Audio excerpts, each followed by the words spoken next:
वहीं यूपी का कुख्यात गैंगस्टर विकास दुबे की पत्नी ऋचा दुबे से प्राइम न्यूज के संवाददाता आशीष वर्मा ने खास बातचीत की। आपको सुनवाते हैं इस दौरान उन्होंने क्या कुछ कहा। हमारे साथ आज बातचीत करने के लिए हैं ऋचा दुबे, विकास दुबे की पत्नी है ऋचा दुबे। इनसे बात करते हैं, उनसे जानते हैं कि आखिर 2 तारीख की रात में क्या हुआ था बिटरू में। ऋचा दुबे जी, आखिर 2 तारीख की रात में बिटरू में क्या हुआ था आपको? बिकरू में क्या हुआ था आपको, कैसे जानकारी हुई थी उसकी? हमें विकास का कॉल आया था और विकास ने बताया हमारा गांव में झगड़ा हो गया, गोली चल रही है, तुम बच्चों को लेके निकल जाओ। मैं बहुत डर गई, मुझे कुछ समझ में नहीं आई। हमारी आपस में थोड़ी मुहाचाई हुई, मियाँ बीवी थे हम, और थोड़ा सा हटा लीजिए इसको, थोड़ा दूर रखिए। तो मेरी लड़ाई हुई विकास से और बस ऐसे ही हुआ, मैंने फ़ोन पटका और अलग थलग लेके मैं अपने बच्चों को निकल गई। बच्चों के जब लेकर के आप गई तो कहाँ गई और काफ़ी लंबे समय बाद? हाँ, मैंने सारे न्यूज़ चैनल में ये चीज़ बताई है कि मैं एक कॉम्प्लेक्स में रात में सोती थी। दिन भर हम बच्चे तीनों ऐसे ही बन भटकते थे, क्योंकि यहाँ पर मेरा कोई रिश्तेदार नहीं है, रियल में मेरा कोई अपना भी नहीं है, मेरा मैका भी नहीं है, मेरी ससुराल में इतना ज़्यादा मैं क्लोज्ड भी नहीं हूँ किसी से। मैं हमेशा बहुत अलग रही और मैंने अपने बच्चों को अलग माहौल देने के पीछे मैं हमेशा अलग ही रहना पसंद करती थी। जैसे उस रात की बात कही जाए तो उस रात पे कई फोन आपके पास आए होंगे, कई रिश्तेदारों की, क्योंकि लगातार जो ऑडियो निकल करके आए उसमें भी आपकी कई लोगों से बातचीत हुई। ये बिल्कुल झूठ है, मेरी बात नहीं हुई, मेरी छोटी देवरानी की बात हुई। किसी रिश्तेदार का मेरे पास कभी कॉल नहीं आता था और पुलिस को मेरे फ़ोन की सारी जानकारी हो गई है। ऐसा कुछ होता तो पुलिस खुद बताती कि ऋचा की मेरी सिर्फ और सिर्फ विकास से एक बार बात हुई थी रात में 2 बजे, उसके बाद मेरी विकास से कोई बातचीत नहीं हुई।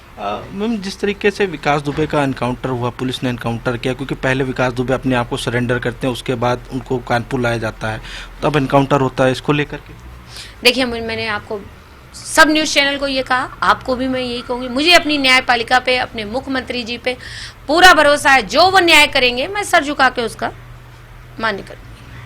एक और सवाल है, क्योंकि लगातार ईडी भी जांच कर रही है और लगातार अगर देखा जाए तो संपत्ति की जो ब्यौरा निकल करके आ रहा है वो बताया जा रहा है कि विकास दुबे के पास जो संपत्तियां थी वो बहुत ज़्यादा थी। आप इस घर में बैठे हो, आपको ऐसा लग रहा है कि इसमें कुछ ऐसा एक्सपेंसिव है कि मेरे पास 500, 10,000, 20 करोड़, अरब ऐसी संपत्ति है। 1600 स्क्वायर फीट में रहने वाला मिडिल क्लास की लाइफ में अपने बच्चों के साथ जी रही हूँ इतना, और फिर ईडी जांच कर रही है, ये तो सामने आ जाएगा फैक्ट।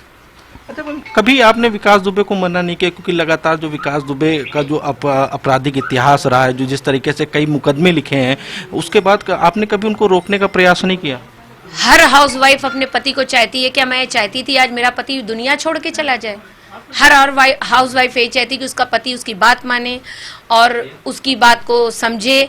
मैंने भी बहुत समझाया, पर वो अपनी इस दुनिया को छोड़ना नहीं चाहते थे, तो मैं खुद ही साइड हो गई।